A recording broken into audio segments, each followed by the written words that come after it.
Okay, another question. Danny from Reservoir has asked me, what do the RBA cuts mean for the Australian housing market? Danny, all I can tell you is that the RBA cuts basically mean that money becomes cheaper and it stimulates the economy because more people want to borrow to buy houses or invest in business or do good things. So it's a way that the economy gets stimulated, and it usually has a positive effect on the housing market. It usually has a positive effect on the economy because the access to money doesn't become easier, but it does become cheaper, which means more people are applying, and more of it gets dished out and dispersed through the economy, and obviously has a very, very positive effect on the housing market because there are more buyers in the market, which causes prices to increase, or developers to go and buy more sites to bring more stock to the market.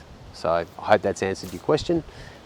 I'm certainly not an economist or an accountant, but that's generally been my understanding of what rate cuts will do for the Australian economy.